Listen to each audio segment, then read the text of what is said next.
Hello दोस्तों, मेरे YouTube channel पर आप सबका स्वागत है।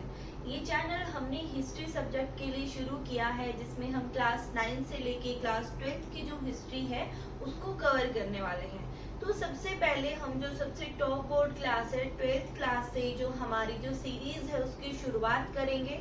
और 12th क्लास में मैं आपको कोई भी चैप्टर पढ़ाने से पहले एक बार जो कंप्लीट सिलेबस है उसका ओवरव्यू देना चाहूंगी, क्योंकि बहुत बार क्या होता है कि एनसीईआरटी हर ईयर कुछ चेंजेस लेके आती है। कुछ जो चैप्टर है वो सिलेबस से डिलीट कर दिए जाते हैं और कुछ जो नए चैप्टर है उनको ऐड ऑन कर दिया जाता है। तो सबसे पहले हम बात कर लेते हैं हमारी जो हिस्ट्री है उसकी 3 बुक्स जो है आपकी 12th क्लास में रहने वाली हैं। जो बुक का टाइटल होने वाला है वो क्या है? Themes in Indian history. Themes in Indian history part 1, themes in Indian history part 2 and part 3। अब जो हमारी फर्स्ट थीम है, थीम फर्स्ट जो है उसमें हम क्या पढ़ने वाले हैं, उसमें जो हमारी हिस्ट्री के जो चैप्टर्स होने वाले हैं वो हमारी जो एंशिएंट हिस्ट्री है उसके बारे में है, जो हमारी प्राचीन जो भारत की जो हिस्ट्री है उसके बारे में है। तो आपका जो फर्स्ट जो चैप्टर है इसमें first chapter, second chapter, third and fourth, यही चारों चैप्टर लास्ट ईयर आपके सिलेबस में थे और यही चारों चैप्टर इस साल हैं। ना तो इनमें से किसी भी तरह का जो चैप्टर है उसको डिलीट किया गया है और ना ही कोई नया चैप्टर हमारी थीम फर्स्ट में ऐड ऑन हुआ है। तो थीम फर्स्ट में हमें पढ़ना क्या है, एक बार उसका ओवरव्यू ले लेते हैं। चैप्टर 1 का नाम है bricks, beads and bones. Bricks, beads and bones, ये वो सारे सोर्सेज जिससे हमें किसी के बारे में जानकारी मिलती है। किसी के बारे में मतलब एक एंशिएंट सिविलाइजेशन की बात हो रही है, यहाँ पे हड़प्पन सिविलाइजेशन की बात हो रही है। तो ये वो सारी चीजें जिनसे हमें एक एंशिएंट सिविलाइजेशन की जानकारी मिली। कुछ ब्रिक्स मिली, वहां पे बीड्स मिली, बोन्स मिले, जिससे हमने पता लगाया कि इतने हजार सालों पहले यहाँ पे एक जो सिविलाइजेशन है वो हुआ करती थी। तो इसमें हम हड़प्पन जो लोग थे उनकी सब्सिस्टेंस की क्या स्ट्रेटजीज थी, कैसे जीवन यापन करते थे वो, कौन कौन से वहाँ पे जो ग्रेन्स है या क्रॉप्स है उनको उगाया जाता था, कौन कौन से एनिमल्स वहाँ पे थे, एंड किस तरीके से ये पूरी जो सिविलाइजेशन है किस तरीके से सेटअप हो रखी थी, कैसे इसकी इम्पोर्टेंट साइट कौन कौन सी थी, उनमें अपर टाउन कौन से थे, लोअर टाउन कौन से थे, और इतनी बड़ी सभ्यता जो है उसका डिक्लाइन कैसे हो गया। इसको लेके अलग अलग जो आर्कियोलॉजिस्ट हैं, हिस्टोरियंस हैं, अपनी अपनी राय देते हैं कि किस तरीके से एक जो सभ्यता है उसका डिक्लाइन हुआ। इसको पूरी सिविलाइजेशन को हम 3 फेजेस में पढ़ेंगे। एक जो अर्ली फेज है, फिर mature phase and later phase, 3 जो फेजेस है उनकी बात करेंगे। तो ये जो चैप्टर है, फर्स्ट जो चैप्टर है, इसमें हम हड़प्पन सिविलाइजेशन के बारे में पढ़ने वाले हैं। जो सेकंड जो चैप्टर है kings, farmers and towns. Kings कोई राजा, farmers and towns. Kings, farmers and towns की बात क्यों कर रहे हैं हम यहाँ पे, क्योंकि जब आप चैप्टर 1 पढ़ेंगे तो आप देखेंगे कि अलग अलग हिस्टोरियंस का अलग अलग मानना है कि क्या हड़प्पन सिविलाइजेशन में कोई एक किंग रूल करता था या बहुत सारे लोग मिलके रूल करते थे, या एक के अलावा बहुत सारे राजा होते थे। तो अलग अलग थ्योरी थी, मतलब कुछ भी क्लियर हमें नहीं जानने को मिला है। लेकिन कई हजार सालों के बाद हम देखते हैं किंग्स का कॉन्सेप्ट, राजा जो है हमें देखने को मिलते हैं। फार्मर्स की बात इसलिए करेंगे कि न्यू एग्रीकल्चरल जो टेक्नोलॉजीज थी वो यूज की गई। एंड टाउन्स की बात क्यों करेंगे, क्योंकि जब हड़प्पन सिविलाइजेशन का डिक्लाइन हो गया था तो कई हजार सालों तक हमें टाउन्स जो है वो देखने को नहीं मिलते, क्योंकि हड़प्पन जो सिविलाइजेशन थी वो एक अर्बन सिविलाइजेशन थी और उसके बाद जो हमें सभ्यताएं देखने को मिली या जो टाइम पीरियड था वो रूरल हमें सभ्यताएं देखने को मिलती हैं। लेकिन फिर यहाँ ये चैप्टर जो है इसमें हम देखेंगे कि कई हजार सालों के बाद फिर से हमें टाउन्स देखने को मिल रहे हैं। तो ये जो नगर है, ये जो टाउन्स है, इसमें हम बात करेंगे किसके बारे में, जो महाजनपदास थे। इसमें हम महाजनपदास को पढ़ने वाले हैं। और यहाँ पे जो किंग की बात हो रही है इसमें किसके बारे में पढ़ेंगे हम, इन्हीं 16 महाजनपदास में जो सबसे ज्यादा पावरफुल हुआ मगधा जो एम्पायर था और वहां उसके जो रूलर हुए हैं उनके बारे में हम चैप्टर 2 में पढ़ने वाले हैं। थर्ड जो चैप्टर पे आ जाते हैं, थर्ड चैप्टर है हमारा फर्स्ट बुक का थर्ड चैप्टर, टाइटल है kinship, caste and class. Kinship जो आपके अपने रिलेशन होते हैं या रिलेशनशिप जो होती है, रिश्तेदारियां जो होती हैं आपकी। कास्ट कैसे, कहाँ से आपका कास्ट सिस्टम जो है वो अराइज हुआ है, क्या क्लास सिस्टम था, क्या फोर वर्णास थे, मैरिजेस का क्या सिस्टम था, ये सारा चैप्टर हम इसमें हमारा जो एक एपिक है महाभारत उसका एग्जाम्पल देते हुए अपना जो थर्ड चैप्टर है उसको कवर करने वाले हैं। तो अभी फर्स्ट, सेकंड और थर्ड चैप्टर की बात हो गई। इसमें आप हड़प्पन सिविलाइजेशन को पढ़ेंगे। इसमें बेसिकली आप मगध जो एम्पायर था, मौर्यन एम्पायर था, उसके बारे में पढ़ेंगे। थर्ड चैप्टर में आप महाभारत का एग्जाम्पल लेते हुए देखेंगे कि क्या हमारा कास्ट सिस्टम, वर्णाश्रम सिस्टम कहाँ से अराइज हुआ है। अब हम आ जाते हैं फर्स्ट बुक का जो हमारा लास्ट चैप्टर है, फोर्थ चैप्टर, उस पे टाइटल है thinkers, beliefs and buildings. Thinkers, कौन कौन से महान थिंकर हुए उस टाइम पे, 6th सेंचुरी की बात हो रही है, जो सोसाइटी में कुछ चेंजेस लेके आई। बिलीफ्स, क्या मान्यताएं थी उनकी, क्या विश्वास थे उनके। एंड बिल्डिंग्स, बिल्डिंग्स में बात करेंगे, जिन थिंकर्स की बात करेंगे जिस रिलीजन से वो बिलोंग करते थे उनसे रिलेटेड कौन कौन सी जो बिल्डिंग्स हैं जो बनाई गई और जो हमें आज के टाइम पे भी, प्रेजेंट टाइम पे भी वो प्रिजर्व्ड कंडीशन में मिलती हैं। तो यहाँ पे बिल्डिंग्स की बात करेंगे तो यहाँ पे हमें पढ़ना है किसके बारे में, जब हम बौद्ध धर्म की बात करेंगे तो सांची का जो स्तूपा है उसके बारे में हमें इस चैप्टर में पढ़ना है। पहले हम थिंकर्स में पढ़ेंगे महात्मा बुद्ध के बारे में, महावीर के बारे में, उनके क्या विश्वास थे बुद्ध धर्म को लेके, जैन धर्म को लेके क्या उनकी मान्यताएं थी, और बाद में जो बुद्धा, जो एक तरीके से बुद्धा रिलीजन का बहुत इंपॉर्टेंट जो स्तूपा माना जाता है, जो वेल प्रिजर्व्ड कंडीशन में आज के टाइम पे भी आपको मिलता है, सांची का स्तूप, उसके बारे में। तो ये बात हो गई हमारी फर्स्ट बुक की कि फर्स्ट बुक में 4 चैप्टर हैं, जो लास्ट ईयर चैप्टर थे वही इस ईयर है, कोई चेंज इसमें नहीं हुआ है। अब आ जाते हैं हम हमारी सेकेंड बुक पे, themes in Indian history part 2। Second book की बात कर रहे हैं हम। सेकेंड बुक का जो टाइटल है themes in Indian history part 2। तो यहाँ पे देख लेते हैं हम कि क्या सिलेबस होने वाला है सेकेंड बुक का। यहाँ पे भी थीम 5 की अगर हम बात कर लेते हैं, चैप्टर 5 की हम बात कर लेते हैं। चैप्टर का टाइटल है through the eyes of travellers, कि through the eyes of travellers, की ट्रेवलर्स की आईज से हमें देखना है किसको, इंडिया को। अब ऐसा कैसे, क्योंकि आज के टाइम पे भी कहीं पे भी आप घूमने जाते हो तो आज के टाइम पे क्या होता है, ब्लॉग शुरू हो गए हैं। तो आप क्या करते हो, रील्स बनाते हो, व्लॉग बनाते हो, और कुछ भी जिस भी जगह पे आप जा रहे हो उसकी इंफॉर्मेशन आप तुरंत जो है उसको अपलोड कर देते हो, शेयर कर देते हो। लेकिन मिडिवल जो इंडिया था उसमें यूट्यूब नहीं होता था, ब्लॉगिंग नहीं होती थी, तो क्या करते थे, जो लोग यहाँ पे ट्रेवल करने के लिए आते थे वो क्या करते थे, अपने अकाउंट्स लिखते थे, बुक्स लिखते थे, और वो हमें आज के टाइम पे भी अवेलेबल मिलती हैं। तो जब हम उन बुक्स को रीड करते हैं तो कैसा हमारा मिडिवल इंडिया था उसके बारे में हमें जानकारी मिलती है। ये जो चैप्टर है इसमें आपको बेसिकली 3 जो ट्रैवलर है उनके बारे में पढ़ना है, Alberuni, Ibn Battuta and Bernier. ये जो तीनों ही ट्रैवलर थे इनके बारे में लास्ट ईयर पढ़ना था, इस बार भी इन्हीं के बारे में पढ़ना है। इनमें कुछ भी नया एड ऑन नहीं हुआ है।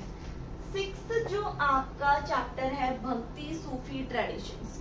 भक्ति सूफी ट्रेडिशंस में आप भक्ति एंड सूफी मूवमेंट के बारे में पढ़ने वाले हैं, क्योंकि जब हम हमारी थीम फर्स्ट का 4th चैप्टर पढ़ेंगे तो आप देखेंगे कि बहुत सारे जो लोग हैं, क्योंकि बुद्ध जो रिलीजन था उसने अपने डोर्स सभी जो रिलीजन या सभी कास्ट के लोगों के लिए ओपन कर दिए थे। तो ज्यादा से ज्यादा जो लोग हैं वो बुद्धिज्म की ओर, जैनिज्म की ओर जाने लगे थे। तो क्या हुआ था कि अपने रिलीजन में जो कुछ बुराइयां आ गई थी उन बुराइयों को दूर करने के लिए हिंदूज ने एंड सूफीज ने भी क्या अपने धर्मों के अंदर कुछ मूवमेंट चलाए, आंदोलन चलाए कि जो पुरानी बुराइयां जो थी उनको हम दूर करेंगे, ताकि क्या हो सके, जो हमारे रिलीजन के लोग जैनी बन गए हैं या बौद्ध बन गए हैं, वो वापस अपने धर्म में आ सके, धर्म वापसी कर सके। तो इसमें आप उनकी सिग्निफिकेंस देखेंगे, आप देखेंगे कि कौन कौन से वो भक्ति सेंट्स हुए हैं जिन्होंने बहुत इंपॉर्टेंट रोल प्ले किया इसको एक बहुत बड़ा मूवमेंट बनाने में। फिर इसके अलावा हम देखेंगे कि कैसे सेम ऐसे ही जो सूफीज हैं उन्होंने भी अपने रिलीजन के अंदर एक मूवमेंट शुरू किया। उसमें हम सूफीज की खानकाज के बारे में, डिफरेंट सूफी सेंट्स के बारे में, डिफरेंट सूफी सिलसिलास के बारे में इस चैप्टर में पढ़ने वाले हैं। अब जो नेक्स्ट चैप्टर है एन इंपीरियल कैपिटल विजयनगर। तो ये आपके साउथ में एक जो स्टेट है वहां पे एक विजयनगर जो नाम का जो एम्पायर है वो हुआ करता था, और दो भाई जो थे हरिहरन बुक्का, उन्होंने इसको स्टैब्लिश किया था। तो इस चैप्टर में आपको पढ़ना है कि किस तरीके से उन्होंने इस एम्पायर को स्टैब्लिश किया, कैसे हमें कौन कौन सी चीजें मिली, कौन कौन से सोर्सेज मिले जिससे हमें इस एम्पायर के बारे में जानकारी मिली, कैसा उनका एडमिनिस्ट्रेटिव सिस्टम था, कैसे उनका आर्ट एंड आर्किटेक्चर सिस्टम था, कैसे डिफरेंट बिल्डिंग्स या टेम्पल्स जो थे उस टाइम पे बनाए जाते थे, कैसे जैसे वहां डिफरेंट जैसे महानवमी डिब्बा हो गया, इस तरह की बिल्डिंग्स के बारे में जानकारी मिलती है। तो ये जो पूरा चैप्टर है ये विजयनगर एम्पायर के बारे में है, तो हमें इससे विजयनगर जो एम्पायर है उसके बारे में जानने को मिलेगा। अब आ जाते हैं जो 8th जो चैप्टर है पीजेंट्स, जमींदार and the state. The state में यहाँ पे बात किसकी हो रही है? द स्टेट में यहाँ पे बात हो रही है मुगल जो एम्पायर है, मुगल टाइम पीरियड में हम पीजेंट्स की बात करेंगे कि पीजेंट्स के और जमींदार के स्टेट के साथ मतलब मुगल्स के साथ किस तरह के रिलेशन थे। क्या उस टाइम पे एग्रीकल्चर सिस्टम को फॉलो किया जाता था? जो हमारी लैंड होती है, जमीन होती है, उसकी क्लासिफिकेशन के लिए कौन कौन से तरीके अपनाए जाते थे? जो अग्रेरियन सोसाइटी थी वो किस तरीके की होती थी? उस अग्रेरियन सोसाइटी में विमेंस की क्या कंडीशन थी? ये सारा आप इस चैप्टर में पढ़ने वाले हो। अब बात कर ली है मैंने 4 जो थीम है उनकी, थीम 5, 6, 7 एंड 8। अब बात कर लेते हैं जो चैप्टर 9 है या फिर थीम 9 है जिसका टाइटल है किंग्स एंड क्रॉनिकल्स। तो मैंने इसको रेड मार्क इसीलिए किया है कि ये जो चैप्टर है आपका सिलेबस से डिलीटेड है, तो इस चैप्टर को आपको नहीं पढ़ना है। ये चैप्टर एनसीईआरटी ने सिलेबस से हटा दिया है। तो इसमें भी आपने क्या देखा कि थीम 5, 6, 7 एंड 8 4 जो चैप्टर है वो आपके हो गए हैं, जो आपको कवर करने हैं, जो आपको पढ़ने हैं। फर्स्ट जो बुक थी हमारी उसमें भी हमें 4 ही चैप्टर पढ़ने हैं। सेकंड जो बुक है हमारी उसमें भी हमें 4 ही चैप्टर पढ़ने हैं, और जो चैप्टर हमारा 9 है वो डिलीटेड है। तो जब हम नेक्स्ट बुक की बात करेंगे, थर्ड बुक की बात करेंगे, तो उसमें हम डायरेक्ट क्या पढ़ेंगे, तो हमारी थीम 10 है या चैप्टर 10 है उसको हम पढ़ने वाले हैं। अब बात कर लेते हैं थर्ड बुक की कि थर्ड बुक में हमें कौन कौन से चैप्टर हैं वो पढ़ने हैं और कौन से जो चैप्टर है वो डिलीटेड है। जो थर्ड बुक है हमारी themes in Indian history part 3, इसमें हम देख लेते हैं कि कौन कौन से जो चैप्टर हैं वो आपको स्टडी करने हैं। तो सबसे पहले जो आपकी चैप्टर 10 है, क्योंकि देखा कि हमने कि जो चैप्टर 9 था या थीम 9 था उसको डिलीट कर दिया गया है, तो अब हम चैप्टर 10 की बात कर लेते हैं, colonialism and the country side. Colonialism में आप क्या देखोगे कि कैसे एक पावरफुल कंट्री ने एक वीक कंट्री पे, पॉलिटिकली वीक बट जहाँ पे बहुत सारे नेचुरल रिसोर्सेज हैं, तो वो क्या करेगी अपनी पावर के बल पर उनके जो रिसोर्सेज हैं उनका अपने बेनिफिट के लिए यूज करना शुरू कर देती है। तो इसमें हम देखेंगे किसके बारे में, जो बंगाल स्टेट है वहां पे देखेंगे कि क्या वहां पे जमींदारी सिस्टम था, कैसे वहां पे जो परमानेंट सेटलमेंट है उसको लागू किया गया, उसके बाद कैसे वहां के जो जमींदार से वो डिफॉल्टर हो गए कि जो भी एक रेवेन्यू जो फिक्स किया गया था उसको वो पे क्यों नहीं कर पा रहे थे। इसके अलावा जो सेकंड जो स्टेट है उसमें आपको झारखंड की जो राजमहल हिल्स है उनके बारे में पढ़ना है कि झारखंड की जो राजमहल हिल्स है उन एरियाज में जो पहाड़ियाज रहते थे किस तरीके की उनका लाइफस्टाइल था, कैसे उस जमीन को, किस तरीके से उस लैंड को ब्रिटिशर्स ने एग्रीकल्चर एरिया में कन्वर्ट किया, जिसमें उन्होंने किसकी हेल्प ली थी, संथाल्स की। तो इसमें आप किसके बारे में पढ़ोगे, झारखंड की जो राजमहल हिल्स है वहां पर रहने वाले पहाड़ियाज के बारे में और संथाल्स के बारे में। एंड थर्ड जो पार्ट है यहाँ पे इसी चैप्टर के अंदर वो जो डेक्कन रिवोल्ट है कि डेक्कन में 1875 में जो रिवोल्ट हुआ था, क्या उसके रीजंस थे, किस तरीके से जो जमींदार थे या फिर जो लैंडलॉर्ड्स थे उन्होंने जो पीजेंट्स को एक तरीके से जो मनी दे रखा था, जो मनी लैंडर्स थे उन्होंने जो मनी दे रखा था, सडनली उस पे जो टैक्सेस जो है इंक्रीज कर दिए जाते हैं, तो कैसे जो पीजेंट्स जो है वो 1857 का जो रिवोल्ट है वो शुरू कर देते हैं। ये सारी बातें आपको इस चैप्टर में पढ़नी है। अब बात कर लेते हैं आपका चैप्टर 11 या theme 11, rebels in the Raj. Rebels विद्रोही एंड द राज, राज कौन सा, ब्रिटिश राज। तो इसमें आपको पढ़ना है, आपने जूनियर क्लासेस में भी सुना होगा या पढ़ा होगा, एक रिवोल्ट हुआ था 1857 में, 1857 में इंडिया में एक विद्रोह हुआ था, उसके बारे में। तो इस चैप्टर में हम देखेंगे कि जो 1857 का जो रिवोल्ट था, कौन कौन से वो कॉजेज रहे जिसकी वजह से रिवोल्ट शुरू हुआ, कौन कौन से एरियाज जो थे जो इसने कवर किए, कौन कौन से एरियाज में फैला, कौन कौन से एरिया में किस पर्टिकुलर लीडर ने लीड किया, वहां पे कौन कौन से र्यूमर्स फैले हुए थे, क्या प्रोफिशिएंसीज थी, ये सारा इस चैप्टर में पढ़ना है। और लास्ट में हम देखेंगे कि क्या वो रीजन रहे जिसकी वजह से ये रिवोल्ट जो था वो फेल हो गया, सक्सेसफुल नहीं हो पाया, और सक्सेसफुल नहीं हुआ इसके बावजूद भी क्या इसने हमारे नेशनल मूवमेंट पे कोई इम्पैक्ट छोड़ा, ये आप इसमें इस चैप्टर में पढ़ने वाले हैं। अब चैप्टर जो 12 है वो यहाँ पे है, इसकी बात बाद में करेंगे। अभी चैप्टर 13 की बात कर लेते हैं, Mahatma Gandhi and the national movement. Mahatma Gandhi and the national movement में आप देखेंगे कि कैसे 1915 में साउथ अफ्रीका से वापस आने के बाद गांधी जो है वो सत्याग्रह मूवमेंट की शुरुआत करते हैं। हम वहां पे उनके 3 जो सत्याग्रह मूवमेंट थे उनके बारे में स्टडी करेंगे। इसके बाद हम देखेंगे कि 1918 में फर्स्ट वर्ल्ड वॉर खत्म हो गया था, उसके बाद 1919 में रोलेट एक्ट के बारे में, खिलाफत मूवमेंट के बारे में, उसके बाद गांधी जी कैसे नॉन कोऑपरेशन मूवमेंट स्टार्ट करते हैं, या फिर बाद में हम देखेंगे कि 1928 में साइमन कमीशन यहाँ पे इंडिया में आता है, क्या उसके पर इफेक्ट्स पड़ते हैं, या फिर उसके बाद कैसे गांधी जी फिर से सिविल डिसोबीडियंस स्टार्ट करते हैं, क्या इरविन के साथ उनका पैक्ट होता है, कैसे क्विट इंडिया मूवमेंट जो है उसको सपोर्ट करते हैं, और कैसे 1948 में फिर गांधी जी की हत्या कर दी जाती है। मतलब इंडिया में जैसी उनकी एंट्री होती है तब से लेके उनकी डेथ तक हम इस चैप्टर में पढ़ने वाले हैं। बहुत ही इंटरेस्टिंग चैप्टर होने वाले हैं ये दोनों ही चैप्टर, जो हमारे जो नेशनल मूवमेंट है उससे रिलेटेड है।